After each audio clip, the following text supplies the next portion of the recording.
जय जय रघुवीर समर्थ. श्रीमत दासबोध. दशक 18वा बहुजिन्सी. समास 7वा. जनस्वभाव निरूपण नाम. श्रीराम समर्थ. जनाचा लालची स्वभाव, आरंभीच म्हणती देव, म्हणजे मला काही देव ऐसी वासना. श्रीराम समर्थ. बघा, समर्थांनी आपल्यासाठी दशक 18वा बहुजिन्सी आणि समास 7वा जनस्वभाव निरूपण नाम. आता जनाचा स्वभावच कसा आहे हो, ते समर्थांनी आपल्याला निरूपणात सांगितलंय. जन म्हणजे कोण हो, कळलं पाहिजे. जन म्हणजे हे विषय विकार जे अंतरी आपल्या काय निर्माण करतात हो. सगळं आपल्याला काय पाहिजे, म्हणजे जी वासना आहे, मला काहीतरी दे, अशी जी वासना आहे ते कुणापासून निर्माण होते हो, हे विषय विकारांपासूनच निर्माण होते. म्हणून समर्थ म्हटले, जनाचा लालची स्वभाव, आरंभीच म्हणती देव.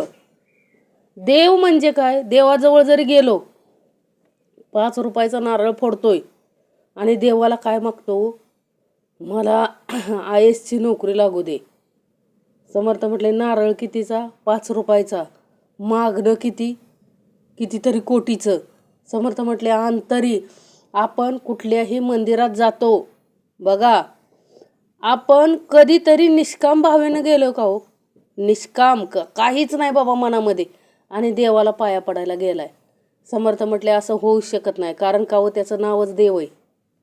देव का ठेवलंय नाव? कारण माणसाला काय वाटतं, नेहमी त्यानं काहीतरी मला द्यावं म्हणून तो देव आहे. त्याच्या दारातच जातात ना सगळेजण मागायला. देवाजवळच मागतो ना सगळं, काही असेल ते देवाला मागतो ना. मला गाडी मिळू दे, मला बंगला मिळू दे, मी तुला 5 नारळाचं तोरण बांधीन. काय मग एकानं काय सांगितलं हो, आणि फसवतेत हो. देवाला सुद्धा फसवणाऱ्यातली माणसं आहेत. म्हणजे एकानं काय केलं, देवा मला ना काय कर, आमदार कर, मी तुला काय वाहीन, सोन्याची टोपी वाहीन. आता देवाला वाटलं सोन्याची टोपी मिळते आपल्याला, चला एक वेळ ह्याची काय करावी, इच्छा पूर्ण करावी. झालं, त्याला आमदार झाला तो. समर्थ म्हटले, बघा माणसं किती चतुर आहेत. आमदार झाला, त्याला त्याच्या आठवण झाली ना हो, नवस केलेला ना त्यानं स्वतःच्या मुलाचं नाव काय ठेवलं हो, सोन्या. आणि आता नवस फेडायची वेळ आली. देवाला वाटलं खरोखर आता काय नाही, आता आपल्याला सोन्याची टोपी भेटणार. म्हणून देव पण काय झाला हो, मनोमन खुश झाला. परंतु देवाला काय माहीत, हा किती काय चतुर आहे माणूस. तो आमदार गेला, त्यानं स्वतःच्या पोराला हाक मारली, सोन्या इकडे. सोन्यानं घातली होती टोपी, सोन्याची टोपी काढली आणि देवाच्या चरणी वाहिली. त्यावेळेस देव मनात म्हटला, खरंच रे माणसा, तू खूप चतुर आहे, तुझ्यासारखा चतुर कोणच नाही. त्यानं काय केलं हो, सोन्याची टोपी म्हणजे स्वतःच्या पोराची टोपी देवाला वाहिली. म्हणजे माणूस किती चतुर आहे. देव जनाचा लालची स्वभाव, लालची स्वभाव असल्यामुळं तो कुणाला काही देऊ शकत नाही हो. देणं हे कुणाचं काम आहे हो, ईश्वराचं. देणे ईश्वराचं. धर्मस्थापनेचे नर झाले आहेत, पुढे होणार देणे ईश्वराचे. म्हणजे देणं कुणाचं आहे हे सगळं? देतो कोण? देव. म्हणून त्याचं नाव देव आहे हो. तो सगळं काही देतोय आहो, तरी देखील त्याला काय येत नाही हो. देवाला काय वाईट वाटत नाही. का तर देवाला माहित आहे हा कोण आहे, लालची स्वभावाचा आहे माणूस. माणूस हा काय आहे, लालची स्वभावाचा आहे. त्याच्याकडून आपण काही अपेक्षा करू शकत नाही. म्हणून देवाला सर्वात प्रिय संत का आहे तो समर्थ म्हटले, कारण संतांनी अखंड कोणतीही मागणी केली नाही, मोक्षाची सुद्धा मागणी केली नाही हो. एवढे निष्काम भावनेनं त्यांनी देवाची प्रार्थना केली, देवाचे अभंग गायले, कोणताही स्वार्थ नव्हता हो त्याच्यामध्ये. म्हणून देवाला सगळ्यात जास्त स्वतःच्या प्राणापेक्षाही प्रिय संत मंडळी होती नाही आहे समर्थ म्हटले. मग आपल्या अंतरी भावार्थ संत मंडळी सारखा असावा समर्थ म्हटले. संत मंडळी सारखा आपला भावार्थ असावा. आपल्याला कोणाकडून काही मिळावं अशी अपेक्षा न हो. समर्थ म्हटले देवाकडून हे काय माग आहो. संत अंगावरती काटा येतोय. संत तुकारामांची आई ज्यावेळेस विठुरायांकडे गेली, विठुराय म्हटले तुला काय देऊ ग, तुला काय देऊ. त्यावेळेस ती काय म्हणाली हो, अरे देवा तू काय मला देऊ शकतो, तुलाच मी माझं पुत्र देते. आता मी आता जन्माला घालणारा पुत्र आहे ना ते तुलाच देऊन टाकते. तू काय देऊ शकतो मला, तू नाही काय देऊ शकत, मीच देते तुला. केवढं मोठं सामर्थ्य हो, केवढी मोठी माऊलीची काय म्हणायचं. म्हणजे वाणीमध्ये जे होतं तेच करून दाखवलं नाव दिलंच नाव. संत तुकाराम झालेच ना, पोटी जन्माला आले आहे असे देवाला दिले नाव, देवाचेच म्हणून राहिले ना शेवटपर्यंत. म्हणजे किती सामर्थ्य आहे. समर्थ म्हटले किती सामर्थ्य आहे की मुखात येईल. म्हणजे माणसात मन समर्थ म्हटले ना, जनाचा लालची स्वभाव जरी असला तरी माणसात फरक आहे हो. संत मंडळी आणि आपल्यासारखी सामान्य माणसं बदल आहे. समर्थ म्हटले बदल आहे. त्यांनी संत मंडळींच्या मातोश्रीनं सुद्धा काय मागितलं का हो देवाकडं. काय अहो विश्वाचा मालक विचारतोय की तुला काय पाहिजे माग. विचार करा, तो काय देऊ शकत नाही हो, सगळं देऊ शकतो. परंतु आपली पात्रताच नाही ना घ्यायची, आपली पात्रताच नाही घ्यायची. समर्थ म्हटले परंतु संत तुकाराम महाराजांच्या आईंनी काय मागितलं नाही त्यांना की मला खूप ऐश्वर्य दे, माझ्या 7 पिढ्यांना पुरलं असं दे, असं मागितलं का हो. नाही. काय सांगितलं हो, म्हणले मी नाही काय तुला मागणार, मीच तुला देणार आहे, मीच तुला देणार आहे. माझा पुत्र मी तुला देणार आहे देवा, विठ्ठला मी माझा पुत्र तुला देणार आहे. केवढं मोठं केवढं मोठं म्हणजे काय म्हणतात ते, किती पवित्रपणा, किती मोठं सामर्थ्य, किती मोठं बलिदान आहे. समर्थ म्हटले देवाला द्यायचं म्हणजे विचार करा, अखंड आपण देवाकडनं घेत आलोय. देवाला देण्याची वेळ आल्यानंतर त्या आमदारासारखी अवस्था होऊ नये. समर्थ म्हटले म्हणून अखंड समर्थांनी माणसाच्या स्वभावाचं वर्णन कसं केलंय यामध्ये, ते समर्थांनी पूर्ण समास आपल्यासाठी आणलाय हो. जन स्वभाव निरूपण नाम. अहो जनाचा स्वभाव लालचीच आहे हो. समर्थ म्हटले त्याच्याकडून काय अपेक्षा करू शकत नाही हो, देणारा फक्त देव आहे. लक्षात ठेवा. आपल्याला खूप वाईट वाटलं ना तर एकांत, समर्थ म्हटले एकाग्र होऊन त्या परमेश्वराला काय मागायचंय ती मागा. समर्थ म्हटले माणसाला मागून मिळणार नाही पण देवाला मागून मिळणार आहे. लक्षात ठेवा. देणारा तो देवच आहे हो, तो ईश्वर आहे, सर्वांना देण्यासाठी आलाय. जे त्याची प्रार्थना अखंड उपासना करतात त्यांना तर तो देणारच आहे हो. का तर जे कोणी काय करत नाही त्यांना सुद्धा अखंड तोच सांभाळतोय ना. अहो नास्तिक असला तरी त्याला सांभाळणारा देवच आहे. मग विचार करा, तो जर सर्व विश्वाला जे काय करत नाहीत त्यांना सुद्धा फुकटमध्ये तो सांभाळतोय. मग जे त्याच्यासाठी अखंड उपासना करतायत, उत्तमाचं आचरण करतायत, कर्म उत्तमाचे करतायत, त्याच्यासाठी तर निश्चितच करणार ना हो, यात काही शंका नाही. समर्थ म्हटले कारण का हो, एक माणूस म्हणतोय की देव आहे का नाही, माणसाला काय नाही व अजून विश्वास नाही. कलियुगामध्ये तर भरपूर शंका कुशंका घेणारे उपस्थित आहेत. परंतु समर्थ म्हटले अरे एक अशी वैश्विक काय आहे सामर्थ्य शक्ती आहे जी प्रत्येकाला काय करत असते व वाचवत असते, प्रत्येकाचं संरक्षण करत असते. हे तर सिद्ध झालंय. मग ती शक्ती कोण आहे हे ओळखता आलं पाहिजे हो. मग विचार करा की जनाचा एवढा लालची स्वभाव आहे, कलियुगामध्ये तो भयंकर लालची स्वभाव आहे. अहो त्या लालचीपणाला काय मर्यादाच नाही. समर्थ म्हटले आज लाख लोकांमधून अर्ज किती येतात हो. एक परीक्षा द्यायची म्हटलं, साधं घ्या, एक तलाठी व्हायचं म्हटलं तर भरपूर जण काय भरतात हो, अर्ज भरतात. आज लाखो विद्यार्थ्यांमधून सिलेक्शन होत असतं आणि लाखो विद्यार्थ्यांमधून सिलेक्शन होऊन हा 10 रुपयाच्या काय करतो भ्रष्टाचार. 10 रुपयाचा असू द्या नाही तर समर्थ म्हटले कोटीचा असू द्या, तो भ्रष्टाचार हा भ्रष्टाचारच आहे हो. मग 10 रुपयासाठी ह्याला पकडलं जातं. समर्थ म्हटले किती लाजिरवाणी गोष्ट आहे. 10 रुपये म्हणजे काहीच नाही ना, परंतु नोकरी गेली हो. आज लाख विद्यार्थ्यांमध्ये ह्याला मिळालेला चान्स परमेश्वरानं दिलं होतं, परंतु थोड्याशा लोभा लालची स्वभावामुळं काय झालं हो, ती नोकरी गेली.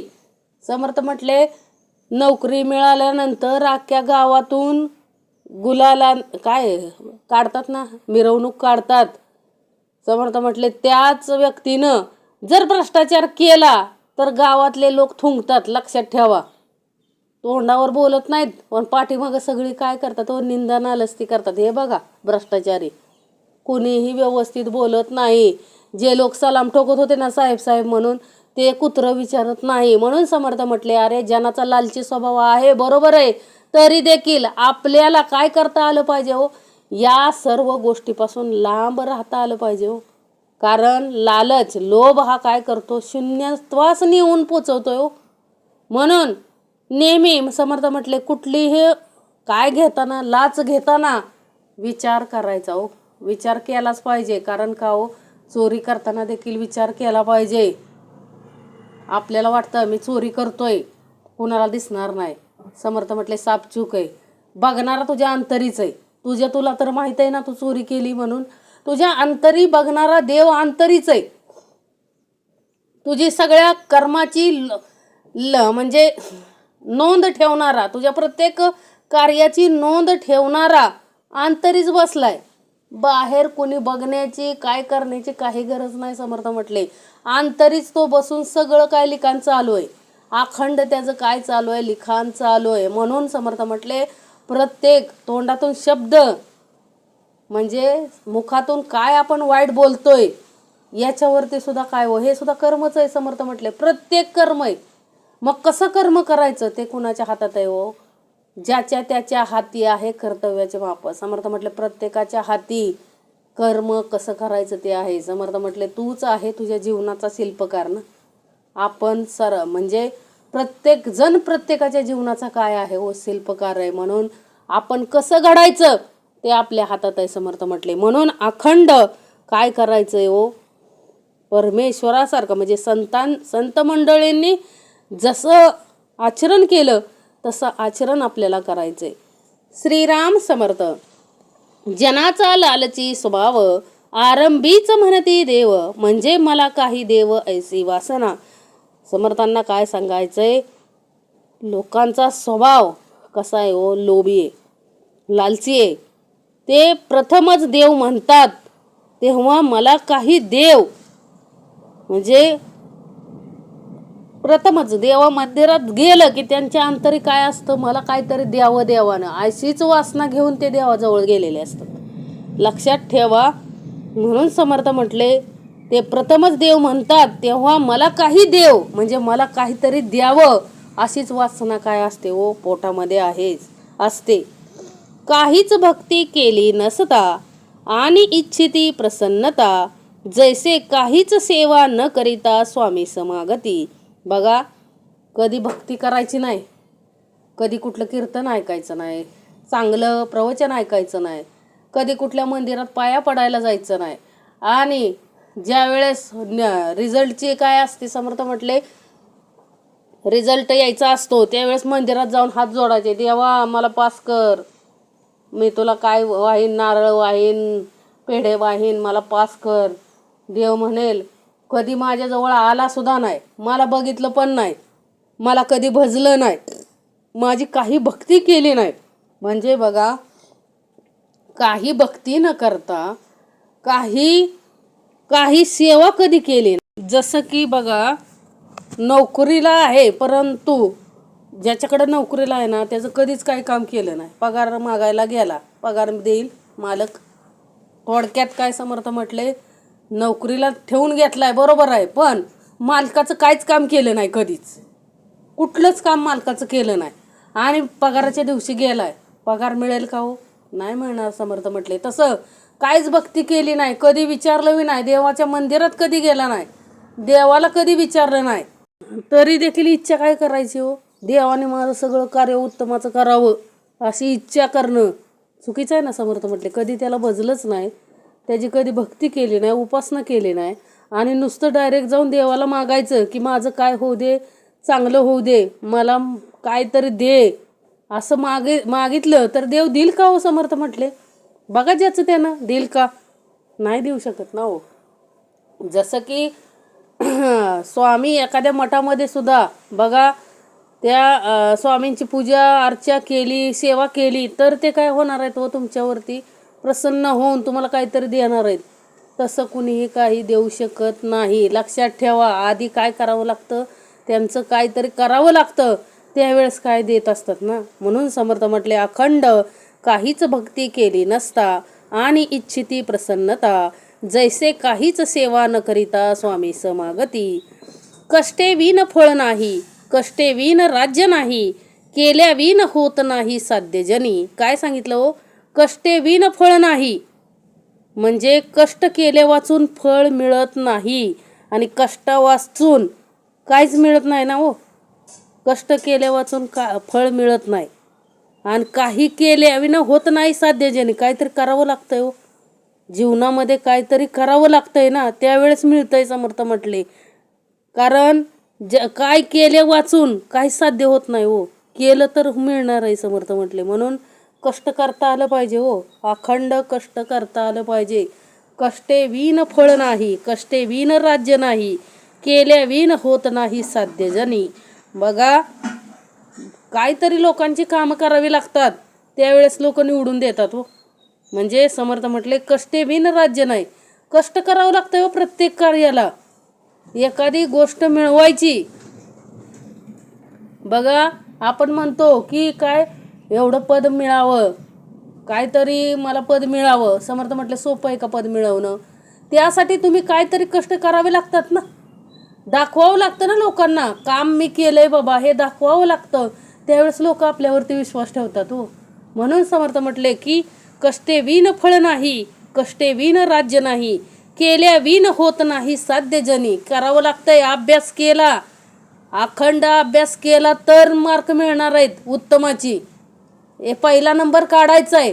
नुसता म्हणतो की काय नाही माझा पहिला नंबर येईल, देवा मला काय कर, माझा पहिला नंबर येऊ दे. समर्थ म्हटले, पुस्तक उघडायचं नाव नाही, अखंड अभ्यास करायचं नाव नाही. समर्थ म्हटले, जो कष्ट करील अखंड 4-4, 5-5 तास, अहो मुलं अखंड 12-12 तास अभ्यास करतात. मग समर्थ म्हटले, जो 12-12 तास अभ्यास करल निश्चित त्याला काय मिळणार आहे? तो उत्तमाचे मार्ग मिळणार आहेत. पहिला नंबर येणारा सहजासहजी येत नाही कोणाचा पहिला नंबर. समर्थ म्हटले, त्याला खूप कष्ट करावे लागतात. म्हणजे विद्यार्थी दशेत अभ्यास करताच आला पाहिजे. एखादा विद्यार्थी खेळामध्ये असेल तर समर्थ म्हटले तिथंही कष्ट करावेच लागतात ना हो. कष्ट केल्या वाचून तुम्हाला काय मिळत नाही. अखंड सराव जर केला, बघा समर्थ म्हटले क्रिकेटमध्ये काय भरपूर यश मिळवलं ना हो. सचिन तेंडुलकर यांनी भरपूर यश मिळवलं ना. समर्थ म्हटले, असंच यश मिळवलं का लगेचच हो? तसं नाही मिळत. समर्थ म्हटले, त्यासाठी काय करावं लागतं? अखंड सराव, प्रॅक्टिस. त्या खेळाचं काय करावं लागतं हो? त्याच्यावरती पकड मिळवावी लागते. त्यावेळेस काय मिळत असतं हो? यश मिळत असतं. म्हणजे समर्थांना इथं काय सांगायचंय, कष्टे विन फळ नाही. म्हणजे तुम्हाला जर वर्गामध्ये बघा राज्यामध्ये पहिला नंबर काढणारी मुलं आहेत का नाही, मग समर्थ म्हटले असा सहजासहजी नंबर येतो का हो? त्यासाठी अखंड प्रयत्न करता आले पाहिजेत, अखंड कष्ट करता आले पाहिजे हो. त्यावेळेस तुम्हाला निश्चितपणे काय मिळणार आहे? समर्थ म्हटले, यश मिळणार आहे. कारण का हो? यश, कीर्ती, प्रताप मिळवणं एवढं सोपं नाही. स्वराज्य निर्माण करायचं होतं. छत्रपती शिवाजी महाराजांना स्वराज्य निर्माण करायचं होतं. त्यासाठी अखंड काय घेतले हो? त्यांनी कष्ट घेतले हो. कष्टे विना फळ नाही. मग स्वराज्य काय असंच निर्माण झालं नाही. समर्थ म्हटले, शून्यातून स्वराज्य निर्माण केले हो. पारतंत्र्यातून स्वातंत्र्य मिळवायचंय, असं स्वातंत्र्य नाही मिळालं. समर्थ म्हटले, अखंड सगळेजण झगडले त्याच्यासाठी, अनेकांनी बलिदान दिले स्वातंत्र्य मिळवण्यासाठी. तेव्हा कुठं स्वातंत्र्य मिळालं हो? म्हणून समर्थ म्हटले, कष्टे विन फळ नाही. कष्टाशिवाय फळ नाही हो. त्यासाठी अखंड कष्ट करता आलं पाहिजे हो. देह झिजवता आला पाहिजे. सत्कर्मी देह झिजवता आला पाहिजे. विद्यार्थी दशेत अभ्यास करताच आला पाहिजे. तुम्ही जर अभ्यास नाहीच केला तर पुढची वाटचाल सगळी बंद समर्थ म्हटले. त्यासाठी काय करता आलं पाहिजे व कष्ट करता आलं पाहिजे. उत्तमाचं म्हणजे पैसे मिळवायचेत समर्थ म्हटले, कारण पैशाशिवाय काय चालत नाही हो. आज हे सगळं विश्व पैशावर चाललंय. समर्थ म्हटले कुठून तरी 4 पैसे यावेत अशी वासना पाहिजे हो आपली. सतत कार्यरत राहिलं पाहिजे हो. शेतकऱ्याने जर शेतीमध्ये कष्ट नाही केलं तर फळ मिळणार आहे का हो त्याचं? नाही मिळू शकत. समर्थ म्हटले कष्टे विन फळ नाही, कष्टे विन राज्य नाही, केल्या विन होत नाही साध्य जनी. काहीतरी केल्याशिवाय साध्य होत नाही. त्यासाठी करता आलं पाहिजे हो. समर्थ म्हटले प्रयत्न करता आले पाहिजेत हो. समर्थ म्हटले नोकरी नाही म्हणून काय करतात हो सगळी पोरं, काय करतात हो चौकात चौकात सगळी पोरं काय हो उन्हात टप्पू आणि फिरत बसतात, चोऱ्या करतात, माऱ्या करतात, म्हणजे चुकीचं कर्म काय करतात अवलंब करतात. समर्थ म्हटले त्याच्याऐवजी 4-4, 5-5 जणांनी एकत्र येऊन ज्याच्याकडे शेती आहे त्याला मदत केली, मिळून जर शेती वगैरे केली तर नोकरीची गरज नाही हो. समर्थ म्हटले नोकरीची गरज नाही. देश प्रगत करायचा आहे ना कुठल्याही मार्गाने करू शकतो, लक्षात ठेवा. म्हणजे त्याच्यासाठी बघा सरकारी नोकरी सगळ्यांना काय पाहिजे, सरकारी नोकरी. आता सरकारी नोकरी सगळ्यांनाच देणं शक्य आहे का हो सरकारला? आता ज्याला मिळाली त्याला ती टिकवायची, लक्षात ठेवा. त्यानं जर लोभ तिथं धरला तर त्याची सुद्धा नोकरी जाते. म्हणजे मिळालेली नोकरी टिकवण्यासाठी सुद्धा कष्ट करता आले पाहिजेत ना हो. आपल्याला ज्या कामासाठी ठेवलंय ते काम आपल्याला दिवसभर करता आलं पाहिजे ना. आणि ज्यांना नाही मिळत समर्थ म्हटले भरपूर ऑप्शन आहेत. समर्थ म्हटले काय अहो भरपूर आहे, करण्यासारखं भरपूर आहे, परंतु करता आलं पाहिजे. न करता केल्या विन होत नाही साध्य जनी. जर तुम्ही काही केलंच नाही तर काय साध्य होणार नाही हो. म्हणजे समर्थांना इथं काय सांगायचंय, अखंड कार्यरत राहता आलं पाहिजे. एकाच्याच मागं पळत बसायचं नाही. समाधान कशात आहे हो. समर्थ म्हटले आपण आहे यामध्ये प्रगती करणं यात काय आहे हो, समाधान आहे. अखंड कार्यरत राहिलं पाहिजे. कार्य साध्य कधी होतं, कार्य केल्याशिवाय. केल्याविन होत नाही साध्य जनी. म्हणजे काहीतरी केल्याशिवाय काहीच जगामध्ये केल्या वाचून काहीच साध्य होत नाही, लक्षात ठेवा. चौकामध्ये बसून नुसत्या पार्ट्या करायच्या, कुठं बोंबलत हिंडायचं आहे, हे घरच्यांचे पैसे उडवायचे, मग लग्न होत नाही, असेच काय पडतात हो. समर्थ म्हटले असेच वय वाढत जातं आणि नंतर काय करतात हो मुलं, नंतर काय करतात ते आपल्याला माहिती आहे. मग समर्थ म्हटले असं करण्यापेक्षा काय नाही, जे आहे ते करता आलं पाहिजे हो. काय उद्योगधंदा करता आलं पाहिजे. करण्यासारखं खूप आहे हो. समर्थ म्हटले खूप आहे, करण्यासारखं खूप आहे. नोकरी नाही म्हणून रडत बसायचं नाही, भरपूर आहे करण्यासारखं. करता आलं पाहिजे. युवा पिढीनं असं आयुष्य बर्बाद करायचं नाही. पैसा हा सर्वस्व नाही असं समर्थ म्हटले हो. परमार्थ करा समर्थ म्हटले. परमार्थ तरी करण्यासाठी पैसे लागत नाहीत ना. प्रपंच संसार परमार्थ जो उत्तमाचा करील ते उत्तमच होणार आहे ना हो. म्हणून केल्या वेचून काहीच होत नाही हो. जगामध्ये करता आलं पाहिजे, काहीतरी करता आलं पाहिजे. आळसे काम नासते हे तो प्रत्ययास येते, कष्टाकडे चुकाविते हीन जन.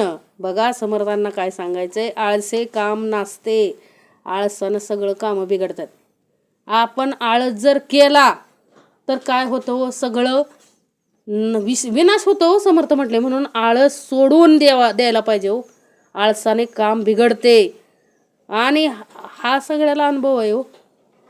एखाद्या गोष्टीचा जर शेतीत जर कामच नाही केलं तर शेती पिकेल का? समर्थ म्हटले दिलेलं कामच काही केलं नाही, आळस धरून बसला हो. आळस किती आळस असावा. एक जणाला काय करायची हो, लहानपणापासून आई प्रत्येक घास भरवायची आणि त्याला इतका आळस जडला त्या शरीराला की त्याचं शरीर असं जड झालं हो. त्याला कुणीतरी चारलं तरच तो खायचा. मोठा झाला 22-23 वर्षाचा तरी पण तो काय करायचा हो, कोणीतरी त्याला चारलं तरच तो खायचा. समर्थ म्हटले एक दिवस आई गेली मरून आणि हा 22-23 वर्षाचा तरुण खुशाल जांभळीच्या झाडाखाली काय होता हो, झोपला होता. जांभळ पार गालावर पडलं, तरी पण पोटात भरपूर भूक लागली, तरी देखील त्याला असं वाटलं नाही की ते जांभळ घेऊन आपण खावं. म्हणजे आळस, किती आळस हो. म्हणजे तोंडात दिलं तरी तो खात, म्हणजे तोंडात दिलेलंच खायचा. लक्षात घ्या केवढा आळस. स्वतःच्या हाताने उचलून सुद्धा तो खायचा नाही. मग समर्थ म्हटले, कोण एवढी सेवा करणार आहे? कुणी करत नाही. समर्थ म्हटले, गेला मरून. मग आळसाने कार्यभाग नसतो. आळस नसावा. समर्थ म्हटले, आळसाने कार्य सगळं काय होतं, नासतं. आणि शूद्र माणसे काय करतात, कष्ट करण्याचे काय करतात, टाळाटाळ करतात ना, कष्टच करू वाटत नाहीत. म्हणून समर्थ म्हटले, कष्टाकडे चुकाविते हीन जन. जो नोकरी नाही म्हणून काय करतात, बोंबलत हिंडतात सगळी पोरं. करण्यासारखं खूप आहे. शेती असते घरी, जनावरं असतात. समर्थ म्हटले, त्यात 4-5 वाढव ना, आणि उत्तमाची कर ना, शेती कर. नोकरी लागण्यासाठी काय पाहिजे, बुद्धी पाहिजे. समर्थाने आधीच सांगितलं ना, बुद्धी पाहिजे, उत्तमाची मार्क पाहिजेत. विद्यार्थी त्याच्यात अभ्यास करत नाहीत, कुठंतरी मध्ये असतात. मग मध्ये असल्यानंतर समर्थ म्हटले, तुला ते पण करायचं नाही, मग नोकरी काय सर्वांना ठेवली का? मग त्यातून पर्यायी मार्ग काढता आला पाहिजे हो. उद्योगधंदा करता आला पाहिजे. वडापावचा गाडा टाक, दुकान टाक किराणा मालाचं. काय नसेल तर घरच्यांचं काहीतरी असतंच ना. नाहीतर रोजंदारीवर कामाला जरी गेलं, बागा वगैरे छाटायला जरी गेलं, तर माणसांना 500-600 रुपये काय आहे हो, हजरी आहे. समर्थ म्हटले, काहीच करायचं नाही याला. आणि नुसतं काय म्हणायचं हो, ह्याला आळस, ह्याच्या देहाला काय आहे, सगळं आळस, याला काहीच करायचं नाही. आणि सर्वांच्या नावाने काय करायचं, ओरडायचं. समर्थ म्हटले, हे काय आहे हो, आळसे काम नासते, हे तो प्रत्ययास येते, कष्टाकडे चुकाविते हीन जन. हे हीन लोकांची काय आहे, तो दुर्बळ लोकांची काय आहेत, लक्षण आहेत. आधी कष्टाचे दुःख सोसिती, ते पुढे सुखाचे फळ भोगिती. आधी आळसे सुखावती, त्यासी पुढे दुःख. आधी कष्टाचे दुःख सोसती, जे लोक आधी कष्टाचं, म्हणजे जे कष्टाचं दुःख सोसतात, त्यांना पुढं सुखाचं फळ मिळतं हो. आणि जे आधी आळसाने आयुष्य घालवतात, त्यांना पुढे दुःख आहे. समर्थ म्हटले, तरुण आहे, तरुणपणी काय झोपा काढायच्या, आणि म्हातारपणी कामाला लागायचं. समर्थ म्हटले, दुःख आहे ना म्हातारपणी, कारण काम होत नाही. म्हणून समर्थ म्हटले, तरुण आहे तोपर्यंतच कष्ट करून कमवून ठेवता आलं पाहिजे हो. कारण जोपर्यंत शरीरामध्ये त्राण आहे, तोपर्यंतच आपण सगळं कार्य करू शकतो ना. आणि एकदा का आळसाचे आधी कष्टाचे दुःख सोसती, ते पुढे सुखाचे फळ भोगती. आधी आळसे सुखावती, त्यासी पुढे दुःख. म्हणजे आळसाने काय होतं हो, काम बिघडतंच ना.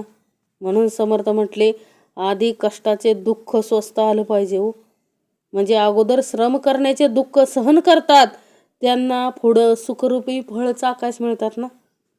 आणि अगोदर श्रम करण्याचे दुःख जे सहन करत नाहीत, जे अगोदर आळसालाच सुख मानतात, त्यांना पुढं काय भोगावं लागतं, दुःख भोगावं लागतं. म्हणजे कष्टाचे दुःख सोसलेल्यांना सुखाचे फळ मिळते, आणि जे आधी आळसाने सुखवतात त्यांना पुढे काय लागते हो, दुःखच भोगावे लागते. लक्षात ठेवा. म्हणून समर्थांनी काय सांगितलंय, की कष्ट करायचंय हो, कष्ट करता आलं पाहिजे. आधी कष्ट करता आलं पाहिजे. अभ्यासाचं सुद्धा कष्ट करता आलं पाहिजे. खेळात असेल तर खेळाचं सुद्धा कष्ट करता आलं पाहिजे. एखाद्याला नोकरी नसेल तर शेतीत कष्ट करता आलं पाहिजे. अखंड समर्थ म्हटले, कष्ट केलं तर तुम्हाला फळ मिळणार आहे. इहलोकात वा परलोक, दोहीकडे सारखाची विवेक. दीर्घ सूचनेचे कौतुक कळले पाहिजे. काय सांगितलं हो, इहलोक आणि परलोक दोहीकडे सारखाची विवेक. अहो समर्थ म्हटले, इहलोक आणि परलोक दोन्ही लोकांमध्ये, म्हणजे प्रपंच अथवा परमार्थात, दोन्हीकडे विवेक सारखाच पाहिजे हो. म्हणजे दूरदर्शीपणानं, म्हणजे दीर्घ सूचना आधीच कळली पाहिजे हो. म्हणजे समर्थांना इथं काय सांगायचंय, दीर्घ सूचना आधीच कळली तर आपलं कल्याण आहे हो.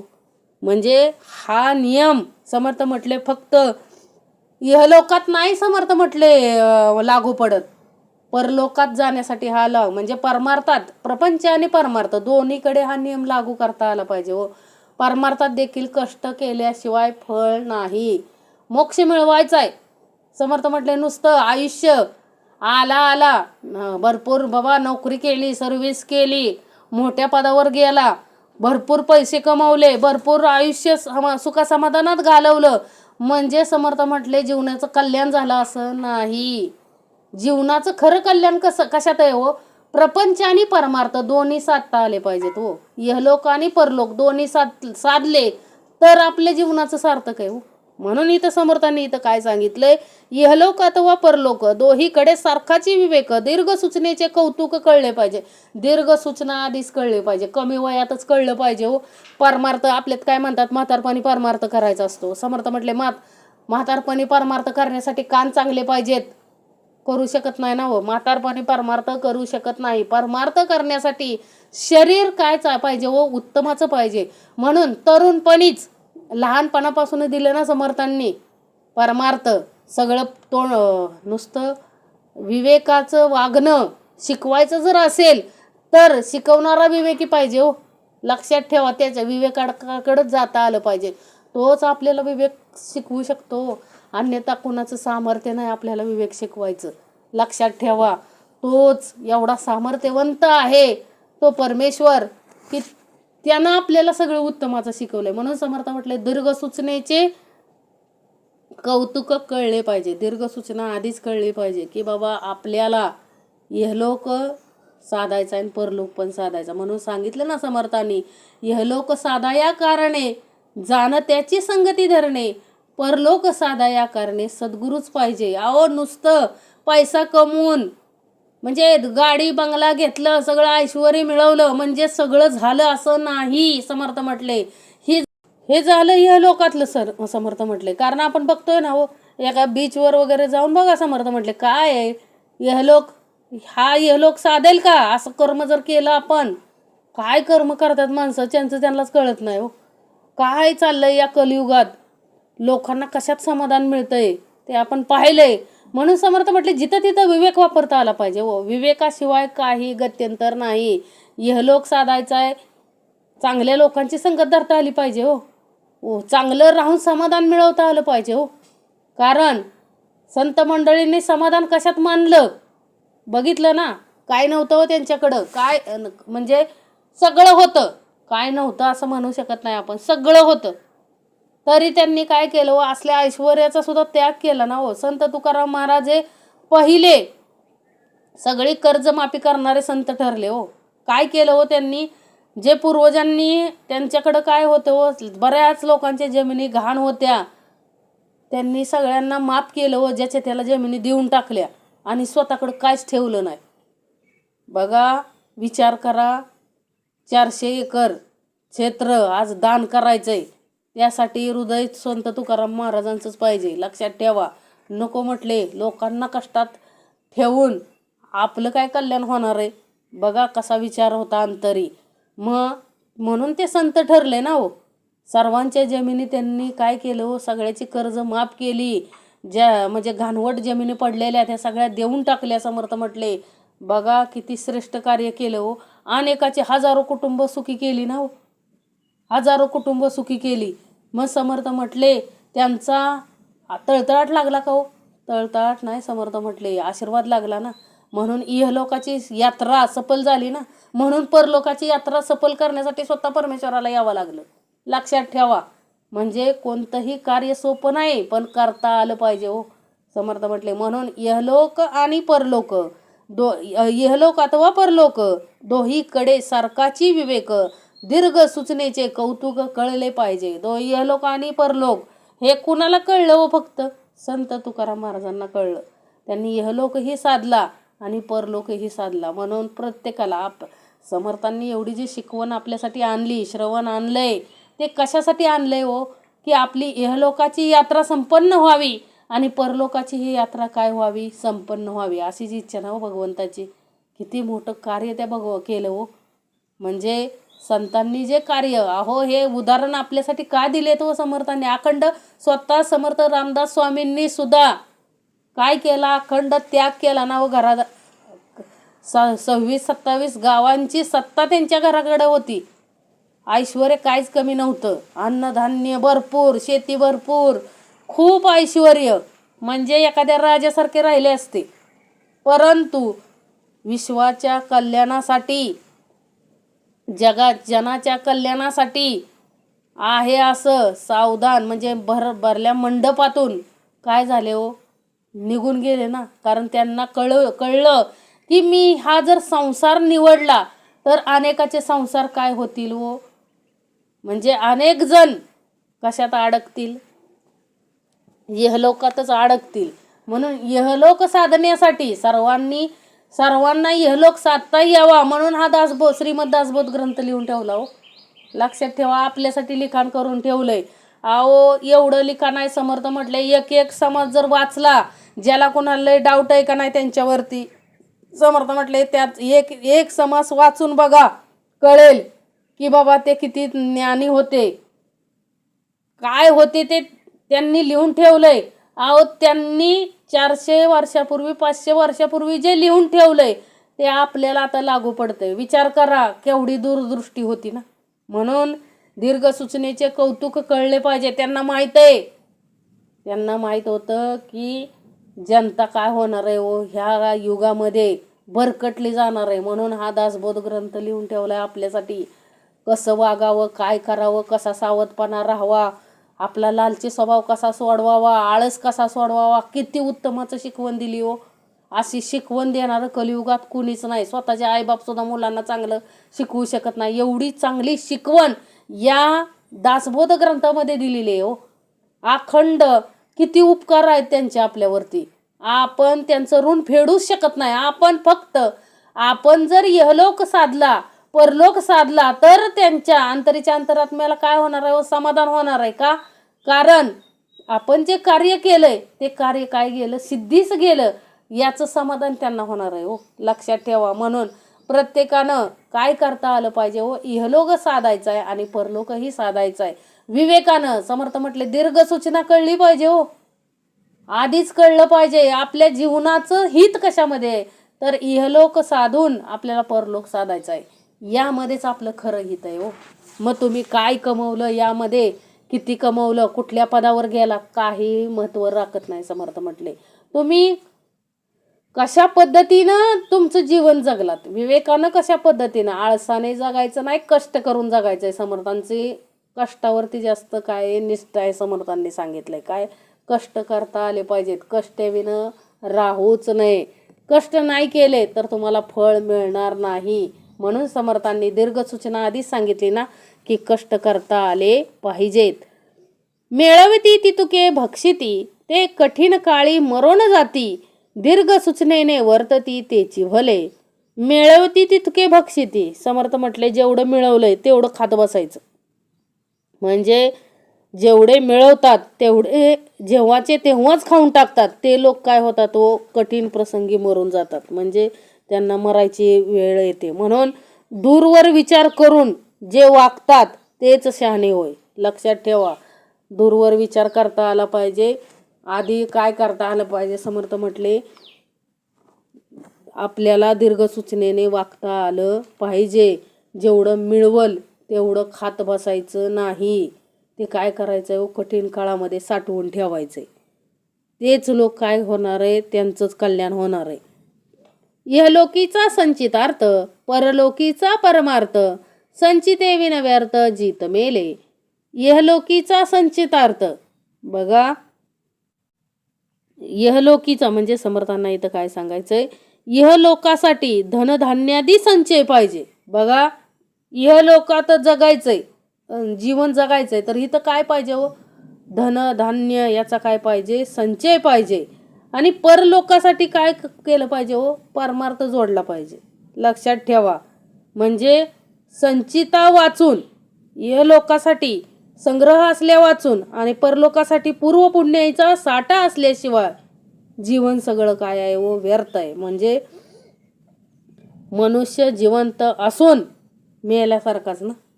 म्हणून समर्थ म्हटले, अरे इहलोकात धनधान्याचा साठा पाहिजे, तसाच परलोकात जाण्यासाठी पुण्याईचा साठा पाहिजे हो.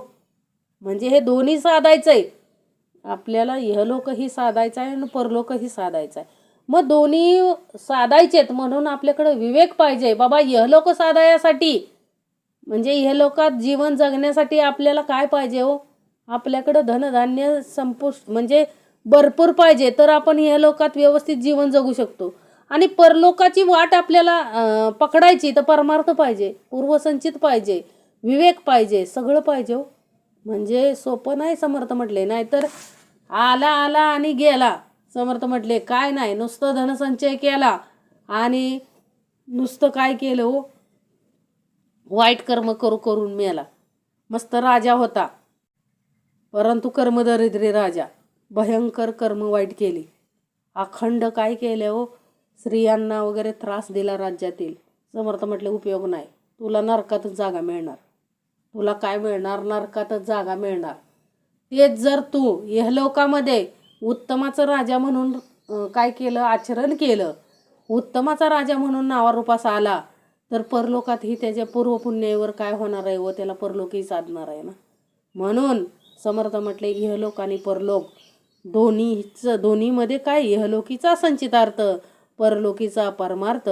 संचिते विन व्यर्थ जीत मेले. म्हणजे दोन्हीकडं गरज आहे संचिताची ना. कुठलं संचित कळलं पाहिजे. समर्थ म्हटले संचिताशिवाय कुठलीही गोष्ट मिळू शकत नाही. संचित पाहिजे हो. एकदा मेल्याने सुटेना, पुन्हा जन्मोजन्मी यातना, आपणास मारी वाचवेना तो आत्महत्यारा. बघा, एकदा मेल्याने सुटेना. समर्थांना काय म्हणायचंय बघा, आपण एकदा मरून भागत नाही हो. आता आपण जिवंत आहे, आपण एकदा मेलो की ह्या जन्मातून सुटलो असं होत नाही. समर्थ म्हटले कारण गर्भ गर्भ गर्भ म्हणजे गर्भवासनादी जे यातना आहेत त्या पुन्हा जन्मोजन्मी भोगाव्या लागतात हो. कारण हा प्रत्येक जन्म मरणातून जो आपणास वाचवीत नाही तर मारून टाकतो. बघा समर्थांना बघा स्पष्ट, म्हणजे इथं काय समर्थांना सांगायचंय बघा की हा आपल्या जीवनाचं खरं ध्येय काय आहे की ह्या 84 लक्ष जीव योनीतून आपल्याला काय व्हायचंय हो, मुक्त व्हायचंय. परंतु जो व्यक्ती पुन्हा पुन्हा जन्माला येऊन मरतो, समर्थ म्हटले कधी विचार करत नाही की बाबा मला ह्यातून सुटायचंय, तो खरा आत्महत्यारा होय. हे समर्थांना इथं सांगायचंय. काय सांगितलंय?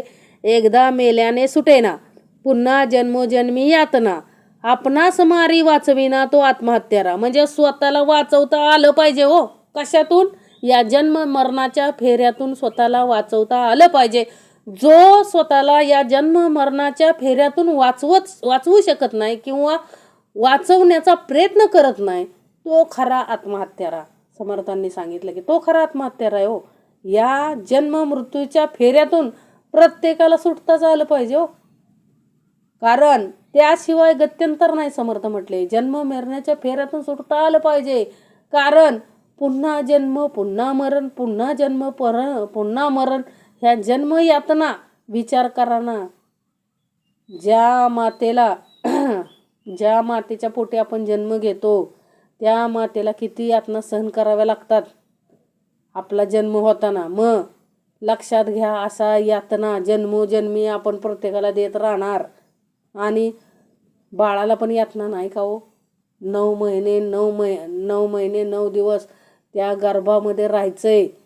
उष्णता असते पूर्ण त्या गर्भामध्ये. लक्षात घ्या, तिथं कुठला फॅन नाही. विचार करा की आपण कसं त्या 9 महिने 9 दिवस त्या गर्भामध्ये राहत असो. जीव आहे ना आपण. आणि तो गर्भामध्ये राहत असताना त्या आईनं काय आंबट तिखट खाल्लं, काय केलं की ते बाळाला काय होतं, बाळाला सहन करावं लागतं. गर्भाशयातला त्रास होतो ना. मग समर्थ म्हटले काय उपयोग असलं जीवनाचा, काय उपयोग? समर्थ म्हटले म्हणून एकदा का आपला जन्म झालाय तर त्या जन्मामध्येच आपल्याला परलोक साधायचा. परलोक कधी साधतो? परलोक साधणे म्हणजेच काय हो, ह्या जन्म मरणाच्या फेऱ्यातून सुटणे. लक्षात ठेवा, थोडक्यात काय समर्थांना सांगायचंय की या जन्म मरणाच्या फेऱ्यातून आपल्याला सुटण्यासाठी प्रयत्न करता आले पाहिजेत, सुटताच आलं पाहिजे. आणि जो सुटण्यासाठी प्रयत्न करत नाही किंवा काहीच करत नाही तो खरा आत्महत्यारा, हे सांगायचंय समर्थांना. एकदा मेल्याने सुटेना, पुन्हा जन्मोजन्मी यातना, आपणास मारी वाचविना तो आत्महत्यारा. प्रतिजन्मी आत्मघात, कोणे करावे गणित, या कारणे जन्म मृत्यू केवी चुके. प्रतिजन्मी आत्मघात, बघा काय सांगितलंय समर्थान.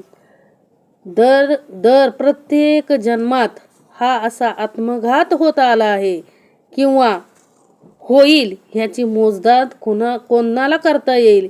ह्यासाठी हे जन्म मृत्यू कसे चुकतील याचा विचार काय करावा. म्हणजे प्रत्येक जन्मी आत्मघात करतो त्याला काय म्हणावे. बघा आत्महत्या करतात ना माणसं, समर्थ म्हटले कधीही आत्महत्या करायची नाही. आत्महत्या करणाराला कधीही परलोकाची यात्रा भेटू शकत नाही. म्हणून आत्महत्या करणं हे काय आहे, समर्थ म्हटले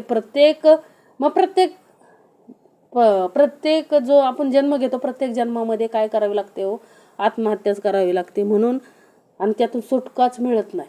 लक्षात ठेवा, म्हणजे 84 लक्ष जीव योनीतून सुटकाच मिळत नाही. म्हणून कधीही आत्महत्या करायची नाही. म्हणून समर्थ म्हटले आपल्याला एवढेच प्रयत्न करायचेत. काय प्रयत्न करायचेत वो, की आपल्याला जन्म मृत्यू कसा चुकल ह्याचं काय करायला पाहिजे हो, गणित करायला पाहिजे ना. समर्थ म्हटले काहीतरी प्रयत्न करता आले पाहिजेत. म्हणजे समर्थ म्हटले जर म्हणजे जन्म मृत्यू कसं चुकतील ह्याचा विचार व्हायला पाहिजे. प्रत्येक जन्मात जो आत्मघात करतो त्याला काय म्हणायचंय हो. म्हणून जन्म मरणाच्या यातना कशा सुटतील याचा विचार करता आला पाहिजे हो. जन्म मरणाच्या यातनेतून सुटता आलंच पाहिजे, कारण खूप मोठे यातना आहेत हो या. म्हणून 84 लक्ष जीव योनी, बघा प्रत्येक प्राण्याच्या जन्माला जावं लागतंय हो. मग झाडाच्या जन्माला एकदा गेलो तर हजार वर्ष झाड जगतं. मग विचार करा प्रत्येक जन्मामध्ये किती काळ आपल्याला घालवावा लागेल. आणि मग डुकराचा असू द्या, मांजराचा असू द्या, कुत्र्याचा असू द्या, वाघाचा असू द्या, कुणाचाही जन्म घ्यावा लागतो समर्थ म्हटले. आणि प्रत्येक यातना आपल्याला काय करावं लागतात, सहन कराव्या लागतात. म्हणून समर्थ म्हटले असले आत्मघात आपल्याला थांबवता आले पाहिजेत हो. काय करता आले पाहिजेत, थांबवता आले पाहिजेत. देव सकळ काही करीतो, ऐसे प्राणी मात्र बोलतो, त्याच्या भेटीचा लाभ तो अकस्मात झाला. देव सकळ काही करीतो म्हणजे देव सगळं काय करतो, ऐसे प्राणी मात्र बोलतो, त्याचे भेटीचा लाभ तो अकस्मात झाला. म्हणजे देव सर्व काय करतो असे प्रत्येक जण म्हणतो, ह्याने त्याच्या भेटीचा काय लाभ एकदम का होणार आहे. म्हणजे सर्व काही देव करतो असे सर्व बोलतात, पण त्या देवाचा लाभ जोडला पाहिजे हो. काय केला पाहिजे, जोडला पाहिजे हो. म्हणजे नुसतं म्हणून का चालत नाही की देव सकळ काही करतो, पण त्याचा देव सकळ काही करतो, ऐसे प्राणी मात्र बोलतो, त्याच्या भेटीचा लाभ तो अकस्मात झाला. त्याच्या भेटीचा लाभ आपल्याला घेता आला पाहिजे हो. देवाच्या विवेकाचा लाभ घडे, जेणे परमात्मा ठाई पडे, विवेक पाहता सापडे विवेकी जनी. काय सांगितलंय हो, विवेकाचा लाभ घडे जेणे परमात्मा ठाई पडे, विवेक पाहता सापडे विवेकी जनी. विवेक काय करता आला पाहिजे, विवेकाचा लाभ झाला. विवेकाचा लाभ झाला तरच परमात्मा काय होतो, प्राप्त होतो. म्हणजे विवेकाच्या योगानच परमात्मा भेटतो. लक्षात ठेवा. म्हणून शोध घेतला असता विवेकी पुरुषाजवळच विवेक सापडतो ना. म्हणजे विवेक पाहता सापडे विवेकी जनी. विवेक पाहायला गेलं तर कोणाकडे असतो, विवेकी जनी असतो ना. विवेक कोणाकडे पण नसतो. समर्थ म्हटले अखंड आहो एवढ्याच्या 7 वर्षाच्या मुक्ताईकडे विवेक होता, जो 1400 वर्ष तपश्चर्या करून सुद्धा त्या चांगदेवाकडे नव्हता ना. परंतु त्यानं गुरु कुणाला केलं हो? त्या 7 वर्षाच्या मुक्ताईला केलं. म्हणजे किती ज्ञान प्रगल्भ असेल, किती विवेक असेल. काय समर्थ म्हटले, आपण म्हणतो की वय कमी आहे, समर्थ म्हटले वयाचा काय संबंध नाही, देणे ईश्वराचं असतंय हो. एवढीशी मुक्ताई काय करू शकत होती, एवढं सामर्थ्य होतं तिच्याकडं की मेलेली मडी उठवू शकत होती हो. चांगदेव काय करायचा हो, 6 महिने तपश्चर्या करायचा आणि 6 महिने तपश्चर्या करून मग तिथं लोक काय करायचे, त्याच्या तपश्चर्याच्या ठिकाणी जेवढी 6 महिन्यात मरलेली माणसं काय करायचे हो, तिथं आणून ठेवायचे. मग तो 6 महिने तपश्चर्या करून उठायचा आणि ती मेलेली मडी काय करायचा हो, जिवंत करायचा. हे कोणी पाहिलं, मुक्ताईने पाहिलं की हा चांगदेव काय करतोय, तपश्चर्या करतोय आणि मेलेली मडी काय करतोय, जिवंत करतोय. तिथं गेली हो मुक्ताई आणि तिनं काय केलं हो, तिथं झोपवलेली मडी होती, ती काय म्हटली, ए उठा मुडद्यांनो, पळा, कशाला झोपला इथं. मग ती तशी म्हटली की सगळे काय झाले हो, जिवंत होऊन सगळे गेले. आणि ज्यावेळेस चांगदेव त्या आपल्या तपश्चर्यातून बाहेर आला त्यावेळेस त्यानं बघितलं तर एकही मृत्यू झालेला व्यक्ती नाही. त्यानं विचारलं की काय हो, एवढ्या 6 महिन्यात कुणीच मेलं नाही का. तस ते म्हटले, अहो मेले होते की, परंतु एक ही 7 वर्षाची मुलगी आली आणि तिनं काय केलं हो, सगळ्यांना जिवंत केलं. चांगदेवाला सुद्धा आश्चर्य वाटलं ना हो. त्याला वाटलं की हे काय 7 वर्षाची मुलगी कशी काय हे करू शकते, म्हणून त्यानं परीक्षा घेतली ना हो. परंतु संत ज्ञानेश्वरांनीही त्यांना काय दिलं हो, उत्तर दिलंच ना. चांगदेव कशावर बसून आला हो, वाघावरती बसून आला. हातात चाबूक कशाचा होता, नागाचा. समर्थ म्हटले तो सजीवावरती तर बसून आलेला. संत ज्ञानेश्वरांनी काय केलं हो, निर्जीव भिंत चालवली ना. आहे असे निर्जीव भिंतीला ज्या भिंतीवर बसलेले होते त्या भिंतीला काय म्हटले, चल बाई भेटायचंय आता चांगदेवांना. लोकांच्या किती हो, त्या चालवलेल्या भिंतीची माती ठेवली नाही माणसांनी. लक्षात ठेवा किती अज्ञान लोकांकडं. त्या भिंतीला काय करत बसले हो, रेड्याला भिंतीला बजत बसले. समर्थ म्हटले अरे त्यांना चालवणारा जो होता त्याचं चरण धरता आलं पाहिजे हो, विवेकानं त्याची ओळख घेता आली पाहिजे. परंतु लोक ओळख कशाची घेतात, रेड्याचं पाय धरायला जातात, त्या भिंतीची माती खायला जातात. समर्थ म्हटले चुकीचं आहे हो, चुकीचं आहे. समर्थ म्हटले विवेकानं पाहता आलं पाहिजे. मग चांगदेवाला कळून चुकलं की काय हो, आपण एवढं जे मिळवलंय ते काय आहे, या मुलांपुढं काय आहे हो, शून्य आहे. म्हणून तो काय झाला हो, शिष्य झाला ना. संत मुक्ताईचा काय झाला हो, शिष्य झाला. 7 वर्षाच्या मुलीचा शिष्य झाला. म्हणजे त्यानं काय पाहिलं, विवेक पाहिला हो तिच्याकडं.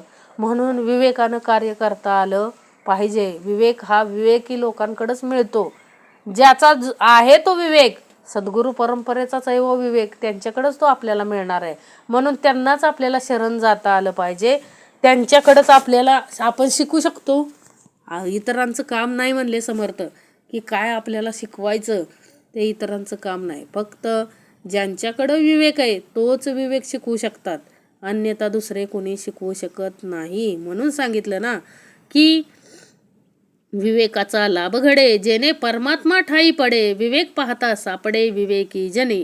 विवेकाचा लाभ घडला तर परमात्मा भेटतो.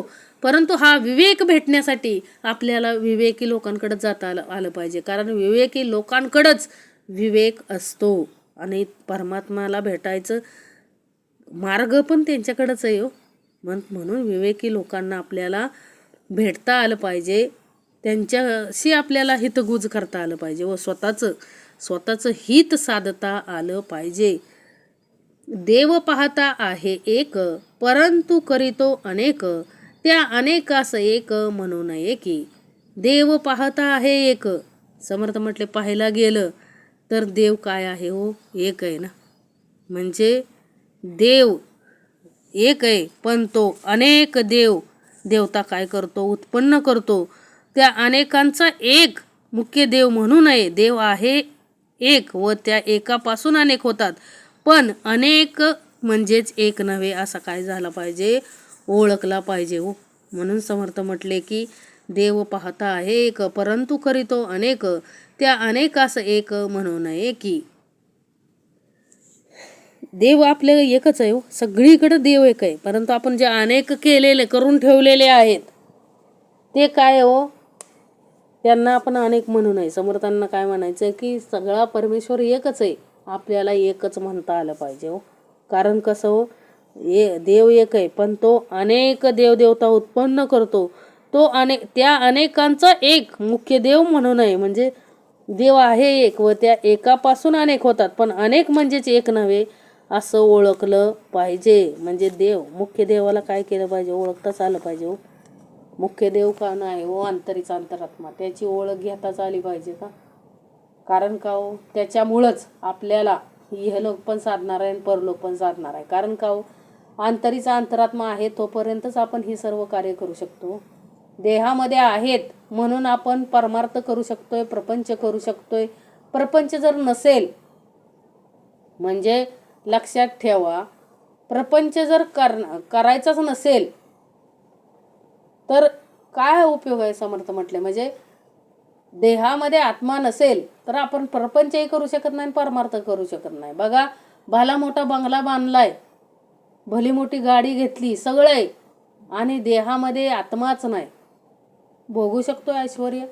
नाही भोगू शकत. समर्थ म्हटले ते ऐश्वर भोगण्यासाठी सुद्धा काय पाहिजे हो. समर्थ म्हटले देहामध्ये अंतरीचा अंतरात्मा पाहिजे, तरच आपण म्हणजे प्रपंच आणि परमार्थ दोन्ही करू शकतो. म्हणून समर्थ म्हटले देव पाहता आहे एक, परंतु करीतो अनेक, त्या अनेकास एक म्हणू नये की. देवाचे कर्तृत्व आणि देव कळला पाहिजे अभिप्राव, कळल्या विन कित्येक जीव उगेच बोलती. देवाचे कर्तृत्व आणि देव, समर्थ काय म्हटले की देव व देवाचे कर्तृत्व यातील अंतर किंवा रहस्य काय झालं पाहिजे, कळलं पाहिजे हो. ते न कळताच कित्येक लोक उगीच काहीतरी काय असतात हो, बोलत असतात ना. म्हणजे देव कळत नाही, म्हणजे देव काय आहे हे कळत नाही लोकांना, आणि उगाच देवाला काय ठेवत असतात हो, नावं ठेवत असतात, काहीतरी उगाच चुकीचं बोलत असतात. समर्थ म्हटले हे चुकीचं आहे. देव कळण्यासाठी काय घेतला पाहिजे हो, अनुभव घेतला पाहिजे ना, की देव आहे किंवा नाही हे कळण्यासाठी अनुभव घेतला पाहिजे हो. कारण देवाचे कर्तृत्व आणि देव कळलं पाहिजे हो. जो माणूस आपल्या जीवनामध्ये, लक्षात ठेवा, दैनंदिन जीवनामध्ये सुद्धा निष्काम भावनेनं सर्व कार्य करतो, कुठल्याही अपेक्षेशिवाय जो कार्य करतो, अखंड प्रपंचाचीही उत्तमाची कार्य करतो, परमार्थाचीही उत्तमाची कार्य करतो, तो एक अवतारी पुरुष समजायचा हो. कारण का हो, अशी कार्य कुणी करू शकत नाही. विचार करा, संत तुकाराम महाराजांनी अखंड प्रपंच काय सोडून दिला नाही. स्वतःच्या प्रपंचाला काय लागतं ते काय करायचे हो, कष्ट करून आणून द्यायचे, परंतु कोणत्याही स्वार्थाशिवाय. कुठला स्वार्थच नव्हता हो त्यात. म्हणजे जे असेल ते काय हो, सरळ मार्गाने. भले कष्ट झाले त्यांच्यामुळे त्यांच्या कुटुंबाला भरपूर काय करावे लागले, कष्ट सहन करावे लागले, परंतु समर्थ म्हटले ते कष्ट नसतं सहन केलं तर परलोकाची वाट सापडली नसती. प्रत्येकाला मुक्त केलं ना हो समर्थांनी, प्रत्येकाला मुक्त केलं. म्हणून समर्थ म्हटले की देवाचे कर्तृत्व आणि देव कळला पाहिजे अभिप्राव, कळल्या विन कित्येक जीव उगेच बोलती. देवाचं कर्तृत्व काय आणि देव कोण आहे हे कळल्याशिवाय आपण देवाविषयी काय न बोलणंच बरं ना. कारण देवाविषयी, देवाच्या कर्तृत्वाविषयी बोलणारे आपण कोण. समर्थ म्हटले देवाला आपण काहीच बोलू शकत नाही हो, कारण त्याचं सगळं सामर्थ्य कशामध्ये. देवाचं सामर्थ्य बघायचं असेल तर समर्थ म्हटले अंतरी स्वतःच्या काय करा, झोकून बघावं, पाहावे आपणाशी आपण.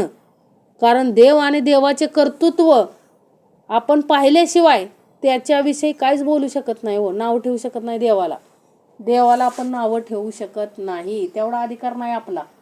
म्हणून अखंड काय करता आलं पाहिजे, कळल्याशिवाय देवाला काय ठेवतात व लोक नावं ठेवतात ना. म्हणून समर्थ म्हटले उगच नावं ठेवत बसायचं नाही. उगेच बोलती मूर्खपणे, शहाणपण वाढाया कारणे, तृप्ती लागी उपाव करणे ऐसे झाले. उगेच बोलती मूर्खपणे. समर्थ म्हटले काय हो, शहाणपण मिरवण्यासाठी मूर्ख लोक काय करतात हो, उगच काहीतरी मूर्खपणाने बोलत असतात. बघतो ना आपण सोशल मीडियावरती, की देवाला न मानणारे सुद्धा भरपूर आहेत नास्तिक. म्हणजे देवाला मानतच नाहीत. समर्थ म्हटले देवाला मानत नाही ना, बरोबर आहे. परंतु नाक आणि तोंड 1 सेकंद जरी तू बंद ठेवलं तरी चालवणारा लगेच तुझा जीव घुटमळतोय ना. म्हणजे तुला चालवणारा कोणतरी आहे ना अंतरी. लक्षात घ्या, देह तर तिथंच राहतो ना, जीव निघून गेल्यानंतर देह तिथंच राहतो. मग या देहाला चालवणारा कोणतरी आहे ना, याची तरी जाणीव घेतली पाहिजे ना, समर्थ म्हटले. म्हणून समर्थ म्हटले, उगेच बोलती मूर्खपणे, शहाणपण वाढाया करणे, तृप्ती लागी उपाव करणे ऐसे झाले. म्हणजे स्वतःच्या पूर्तता, स्वतःच्या अंतरात्म्याला तृप्ती व्हावी म्हणून काय करायचं, स्वतः लय शहाणा असल्यासारखं मूर्खपणे काय पण बोलत बसायचं. म्हणजे शहाणपण मिरवण्यासाठी मूर्ख लोक उगच काहीतरी मूर्खपणे बोलत असतात. आणि शुद्धेच्या तृप्तीसाठी भोजनाखेरीज दुसरा उपाय करणे. म्हणजे लागलंय भूक आणि पाणी पिऊन जर भूक भागवत असेल तर चालणार आहे का, समर्थ म्हटले. म्हणजे अशातलाच हा काय आहे उपाय आहे ना. म्हणजे भोजन झाल्यावर तृप्ती सहजच होते, तसेच शहाणपण शिकवल्यावर ते काय होते हो, सहजच काय होते हो, अंगी येते, ते मिरवावे लागत नाही. म्हणजे तृप्तीसाठी उपाय म्हणजे कष्ट केले पाहिजे, हे काय उघड आहे. म्हणजे समर्थांना इथं काय सांगायचंय, कष्ट करता आले पाहिजेत हो. उगेच बोलती मूर्खपणे, शहाणपण वाढाया करणे, तृप्ती लागी उपाय करणे ऐसे झाले. म्हणजे तृप्तीसाठी उपाय म्हणून काहीतरी बोलायचं. समर्थ म्हटले त्याच्यापेक्षा कष्ट करा. कष्टेविना फळ नाही, कष्ट केल्याशिवाय फळ मिळू शकत नाही. मग ते दोन्हीकडे तो काय लागू पडतोय ना. मग इहलोक असू द्या नाही तर परलोक असू द्या, दोन्ही ठिकाणी हा उपाय आपल्याला काय पडतोय, लागू पडतोय. जेही उदंड कष्ट केले ते भाग्य भोगून ठेले, एर ते बोलतची राहिले करंटे जन. जेही उदंड कष्ट केले म्हणजे ज्यांनी खूप कष्ट केले ते भाग्य भोगून गेले ना. मग जेही उदंड कष्ट केले ते भाग्य भोगून ठेले, एर ती बोलतेची राहिले करंटे जन. आणि बाकीचे करंटे लोक काय राहिले व बडबडतच राहिले ना. म्हणजे भाग्य भोगून जातात व करंटे काय करतात व बोलतच राहतात. म्हणजे कष्ट करून. समर्थांना इथं काय सांगायचंय, तोंडानं वाचाळ बडबड करण्यापेक्षा स्वतः काहीतरी कष्ट करता आले पाहिजेत व जे कष्ट करतील ते काय होणार आहे, भाग्य भोगणार आहेत. आणि जे कष्ट करणार नाहीत ते असेच करंटे राहणार आहेत हो. म्हणजे जेही उदंड कष्ट केले ते भाग्य भोगून ठेले, एर ते बोलतची राहिले करंटे जन. म्हणजे ते बोलणारे बोलतच राहतात, कुठलं कष्ट करत नाहीत, काय नाही, आणि असेच मरून जातात हो. म्हणून समर्थ म्हटले अखंड कष्ट करता आले पाहिजे. करंट्याचे करंट लक्षण समजून जाती विचक्षण, भल्याचे उत्तम लक्षण करंट्यास कळेना. करंट्याचे करंट लक्षण, समर्थांना काय सांगायचंय, करंट्याचा करंटपणा कशात आहे हे जे लोक ओळखतात, पण शहाण्याचे शहाणपण कोठे आहे ते मात्र करंट्यास काय होत नाही हो, कळत नाही हो. करंट्याचा करंटपणा कशात हे शहाणे लोक ओळखतात, पण शहाण्याचं शहाणपण कशात हे करंटपण लोक ओळखत नाहीत. म्हणजे असंच ते काय होतात हो, आळसाने स्वतःचं आयुष्य घालवतात. म्हणजे धड प्रपंचही करत नाही, परमार्थही करत नाही. समर्थांना काय सांगायचं, प्रपंच आणि परमार्थ दोन्हीही घडले पाहिजेत, कारण त्याच्याशिवाय आपल्याला सद्गती नाही. यहलोक साधाया कारणे जाणते, पुन्हा पुन्हा समर्थ तेच सांगतायत ना. यहलोक साधाया कारणे जाणतेची संगती धरणे, परलोक साधाया कारणे सद्गुरूच पाहिजे. यहलोक साधायचा असेल तर चांगल्या लोकांची संगत धरता आली पाहिजे हो. उगच जो करंट आहे, जो देवाला मानत नाही, काय नाही, नुसत्या काय करत असतो, बोंबलत हिंडत असतो आणि देवाला नावं ठेवत असतो. समर्थ म्हटले अशा लोकांच्या नादाला न लागलेलं बरं ना हो. स्वतःही घात करतात आणि दुसऱ्यालाही घात करायला लावतायत ना. आणि हे अशी लोक, करंटी लोक, समर्थ म्हटले धड परमार्थही करत नाहीत नीटनेटका आणि प्रपंचही करत नाहीत, मग अडकून बसतात ना. त्यांना शहाण्याचं शहाणपण दिसत नाही. समर्थ म्हटले शहाण्याचं शहाणपण दिसलं पाहिजे हो. समर्थ म्हटले शहाणपण कशात आहे हो, उत्तमाचा प्रपंच करायचा, उत्तमाचा परमार्थ करायचा. कष्ट लागतात दोन्हीकडं. परमार्थ करायचा म्हणजे कष्ट नाही असं नाही. समर्थ म्हटले 4-4 तास 2.5 तास श्रवण करायचंय, देहाला कष्ट आहेच ना. म्हणजे परमार्थातही कष्ट आहे. 2 टाइम उपासना करायची समर्थ म्हटले, देहाला कष्ट आहेच ना. मग ते कष्ट करता आले पाहिजेत हो. कष्ट केल्या वाचून तुम्हाला फळ मिळणार नाही. प्रत्येकानं कष्ट केलं पाहिजे, म्हणजे प्रपंचातलंही कष्ट केलं पाहिजे आणि परमार्थातलंही कष्ट केलं पाहिजे हो. कारण प्रपंच आणि परमार्थात इहलोक आणि परलोक दोन्ही साधायचे असतील तर कष्ट करता आले पाहिजे. तो कष्ट केल्या वाचून तुम्हाला फळ मिळणार नाही, लक्षात ठेवा. म्हणून करंटे लोकांच्या नादाला लागायचं नाही समर्थ म्हटले. कारण का हो, करंटेच असतात. धड त्यांना कुठलंच साध्य होत नाही. धड इहलोकही साध्य होत नाही, परलोकही साध्य होत नाही. काय करतात तो, लोकांचं लुबडून घेतात आणि आळसात आयुष्य घालवतात. म्हणजे समर्थ म्हटले, दुसऱ्याचं लुबडायचं नाही. दुसऱ्याचं काय करायचं नाही हो, लुबडायचं नाही. ह्याच जन्मात सगळं भोगायचंय हो. समर्थ म्हटले दुसऱ्याचं लुबडायचं नाही. समर्थ म्हटले काय नाही मिळलं तरी चालेल, पण कुणाचं ऋण घेऊन मरायचं नाही, लक्षात ठेवा. कुणाचं ऋण घेऊन मरायचं नाही हो. कष्ट करत करत जीवन जगा, उत्तमाचं जीवन जगा. प्रपंच उत्तमाचा करा, परमार्थ उत्तमाचा करा, तर आपल्या जीवनाचं काय आहे हो, सार्थक आहे. म्हणून समर्थ म्हटले, उगेच बोलती मूर्खपणे, शहाणपण वाढाया कारणे, तृप्ती लागी उपाव करणे ऐसे झाले. जेही उदंड कष्ट केले, ते भाग्य भोगून ठेले. एर ते बोलतेची राहिले करंटे जन. करंट्याचे करंट लक्षण, समजून जाती विचक्षण. भल्याचे उत्तम लक्षण करंट्यास कळेना. भल्याचे उत्तम लक्षण करंट्यास कळेना. करंट्याचं लक्षण चांगल्या लोकांना लगेच कळतं कसा आहे तो. विवेकी लोकांना लगेच समजतं पुढचा कसा आहे, त्याचं काय लक्षण आहे, हे काय कळतं हो, पुढच्याला कळत असतं. परंतु समर्थ म्हटले, भल्याला म्हणजे भल्याचे उत्तम लक्षण करंट्यास कळेना. भल्या म्हणजे जो चांगला आहे त्याचं लक्षण करंट्याला कळत नाही. समर्थ म्हटले कितीही समजून सांगितलं त्याला लक्षात येत नाही की हा चांगला माणूस आहे. हा काय आहे, स्वतःचं हित पाहणारातला आहे. आणि हा आपल्याला काय करू शकतो, प्रपंच आणि परमार्थ दोन्हीही घडवू शकतो. हे ज्याला कळत नाही तो करंटाच आहे. समर्थ म्हणले, करंटा पडोनी उताना करी नाना कल्पना. सांगितलं ना समर्थाने, एका करंटा काय करतो, नुसता उताना पडून नाना कल्पना, म्हणजे वास्तवात कुठलं काय आणत नाही. नुसतं काय करायचं, मी ही करेन मी ती करेन. समर्थ म्हटले करायचंय, हाताने करायचं अगोदर. समर्थ म्हटले प्रत्येक कार्य करण्यासाठी उद्योगी व्हावं. समर्थांना नेहमी काय सांगायचंय, माणसाने उद्योगी व्हावं. म्हणजे काय होईल, पैसा कमी पडत नाही. कारण का हो, सगळी चारी बाजूनं जर तुमच्याकडे पैसा येत असेल, जरी एक बाजू बंद झाली तरी दुसरीकडून पैसा येत राहतो. समर्थ म्हटले म्हणजे चारी बाजूने आपल्याकडे काय आला पाहिजे, पैसा आला पाहिजे हो. आळसाने कार्यभाग नसतो, म्हणून आळस करायचा नाही. उत्तमाचे पैसे कमवायचे, हे लोक साधायचा, म्हणजे उत्तमाचं जीवन जगायचं हो. समर्थ म्हटले ना, उत्तमाचं जीवन घालवायचं आणि परमार्थही उत्तमाचा करायचा. दोन्हींना कष्ट आहे. समर्थ म्हटले दोन्हीकडे कष्ट आहेत, म्हणजे प्रपंचातही कष्ट आहे, परमार्थातही कष्ट आहे.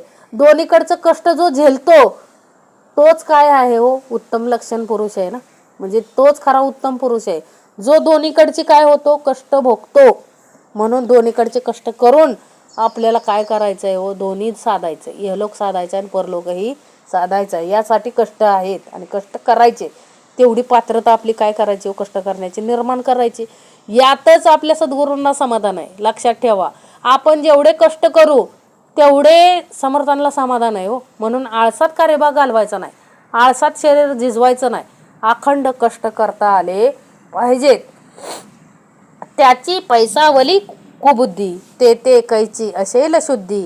कुबुद्धी तेची सुबुद्धी ऐसे वाटे. बघा, त्याची पैसावली कुबुद्धी म्हणजे त्याची काय वाढलेली असते हो, दुर्बुद्धी वाढलेली असते. आणि तीच त्याला काय वाटते हो, सद्बुद्धी आहे असं वाटतं. म्हणून दुर्बुद्धी वाढल्यावर दुर्बुद्धी वाढल्यावर सद्बुद्धी कुठून येणार आहे. समर्थ म्हटले तो कुणाचा ऐकणार आहे का हो.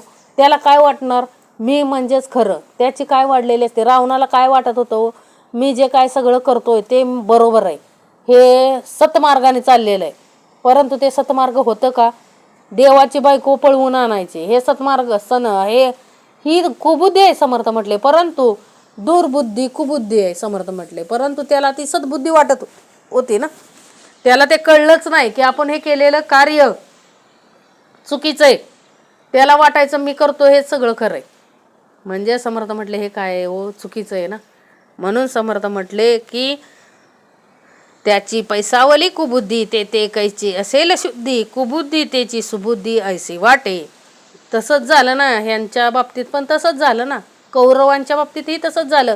त्यांना नेहमी काय वाटायचं हो, कौरवांना काय नेहमी वाटायचं हो, की मी म्हणजे खरा, म्हणजे आम्ही जे करतोय ते सगळं सद्बुद्धी, म्हणजे सगळं खरं आहे, सगळं सात्विक आहे असं वाटायचं ना. दुर्योधनाला वाटायचं ना आमचा मार्ग योग्य आहे. परंतु त्यांचा मार्ग योग्य होता का हो? समर्थ म्हटले अजिबात नाही. त्यांचा मार्ग काय होता हो, चुकीचा होता ना. म्हणून समर्थ म्हटले की त्यांना किती समजून सांगितलं तरी त्यांना ते कळलं नाही. देव समोर होता, श्रीकृष्ण स्वारे समोरच होते ना. देव समोर असून सुद्धा त्याला ओळख घेता आली का हो? कशामुळे ओळख घेता आली नाही हो? समर्थ म्हटले अखंड काय जवळ होती, दुर्बुद्धी होती ना.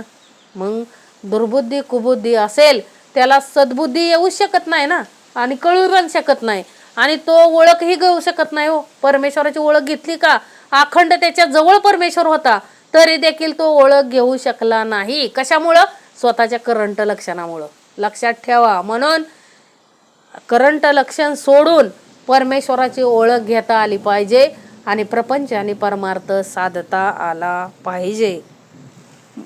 त्याची पैसावली कुबुद्धी ते कैची असेल शुद्धी, कुबुद्धी त्याची सुबुद्धी ऐसे वाटे. मनुष्य शुद्धीस सांडावे त्याचे काय खरे मानावे, जे ते विचाराच्या नावे शून्याकार.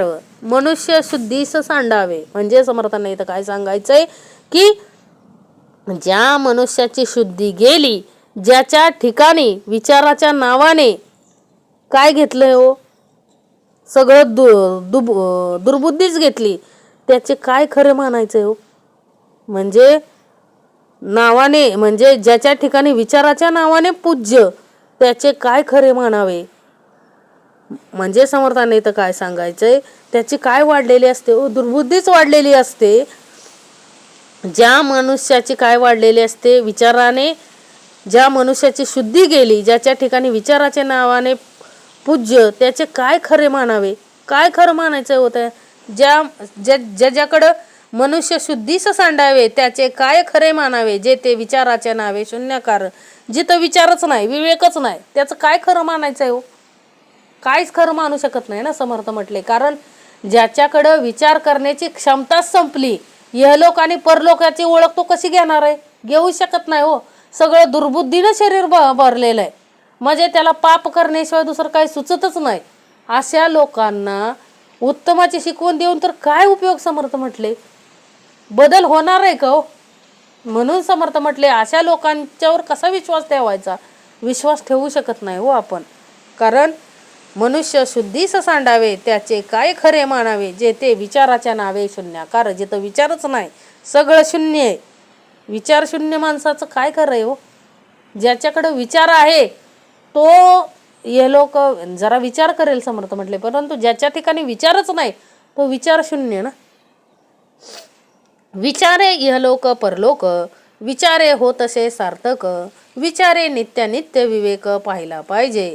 बघा, विचार जर चांगला असेल, म्हणजे विचार ज्या माणसाकडं विचार आहे तो इहलोक आणि परलोक या दोन्हींचा विचार तर करेल ना. समर्थ म्हटले आणि विचारानं इहलोक आणि परलोक साधेल, आणि विचारानं काय होतं हो, सार्थक होतं. म्हणून विचार करता आला पाहिजे हो, विवेकाचा विचार करता आला पाहिजे. ज्याच्याकडे विवेकच नाही, विचारच नाही, तो शून्य आहे हो. त्याच्यावर काय विश्वास ठेवायचा? समर्थ म्हटले जो मनुष्य विचार करतोय, जो विचार करू शकतो, जो विचार करतोय तो इहलोक आणि परलोक साधणार आहे हो. आणि विचारानं काय होतं हो, सार्थक होतं. आणि विचारानेच नित्य काय व अनित्य काय याचा विवेक केला पाहिजे हो. म्हणजे विचाराने इहलोक आणि परलोक साधतात, आणि विचाराने इहलोक आणि विचाराने नित्य विवेक पाहता आला पाहिजे हो. समर्थ म्हटले म्हणजे विचार कसा पाहिजे हो? उत्तमाचा विचार पाहिजे हो, सद्बुद्धीचा विचार पाहिजे, दुर्बुद्धीचा विचार नको, विवेकाचा विचार पाहिजे. समर्थाने इथं काय सांगायचंय, विवेकाचा विचार असेल तरच आपल्याला इहलोक आणि परलोक साधणार आहे, अन्यथा आपल्याला इहलोक साधणार नाही आणि परलोक साधणार नाही. कारण का हो, इहलोक आणि परलोक साधायचा असेल तर समर्थाने उपाय सांगितलाय ना आपल्याला. इहलोक साधण्यासाठी आपल्याला काय पाहिजे हो, जाणत्याची संगती पाहिजे. आणि जाणता कोण आहे ते आपल्याला ओळखता आलं पाहिजे, विचारानं ओळखता आलं पाहिजे, विचारानं घेता आलं पाहिजे हो. अशा कलियुगामध्ये आपल्याला एवढी उत्तमाची शिकवण कोण देतंय याचा विचार कधी केलाय का? समर्थ म्हटले, हो असल्या नासलेल्या म्हणजे विचाराने नासलेल्या जगामध्ये आपल्याला सद्विचार कोण देतंय याचा आपल्याला विचार करता आला पाहिजे हो. आणि त्याचे उपकार मानता आले पाहिजेत हो. म्हणजे इहलोक साधायचा असेल तर आपल्याला अशा लोकांची संगती धरली पाहिजे जे आपल्याला विवेक शिकवतायत, ज्यांनी आपल्याला या विषय विकारातून बाहेर काढलंय. आणि परलोक साधण्यासाठी सद्गुरूच पाहिजे हो. सद्गुरू परंपराच आपल्याला हे सगळं शिकवू शकते हो. अन्यथा कोणीही शिकवू शकत नाही, आई वडीलही शिकवू शकत नाहीत आपल्याला. काय म्हणतात, वासना नदी महापुरी प्राणी बुडता ग्लांती करी, ते उडी घालून जो तारी तो सद्गुरू जाणावा. म्हणजे वासनेतून जो सोडवतो तो सद्गुरू आहे. लक्षात ठेवा, वासना नदी महापुरी, महापुरात जरी अडकलेला असेल विषय विकारांच्या, तिथं उडी घालून जे वाचवतात आपल्याला, त्या विषय विकारातून बाहेर काढतात, ते सद्गुरू समजायचे. म्हणजे ज्यांना विषय विकार कळतात, जे विषय विकारातून आपल्याला बाहेर काढतात, ते आपल्याला कळले पाहिजेत. म्हणजे तेच खरे सद्गुरू होत. लक्षात ठेवा. म्हणून ओळख घेता आली पाहिजे. आपलं महत्भाग्य आहे की आपल्याला या कलियुगामध्ये देखील आपल्याला उत्तमाची शिकवण मिळते. म्हणून समर्थ म्हणून म्हणले की इहलोक आणि परलोक विचारे, इहलोक परलोक विचारे होतसे सार्थक, विचारे नित्यानित्य विवेक पाहायला पाहिजे. नित्यानित्य विवेक आपल्याला पाहता आला पाहिजे. इति श्रीदासबोधे गुरु शिष्य संवादे जन स्वभाव निरूपणाम समास 7वा. जय जय रघुवीर समर्थ.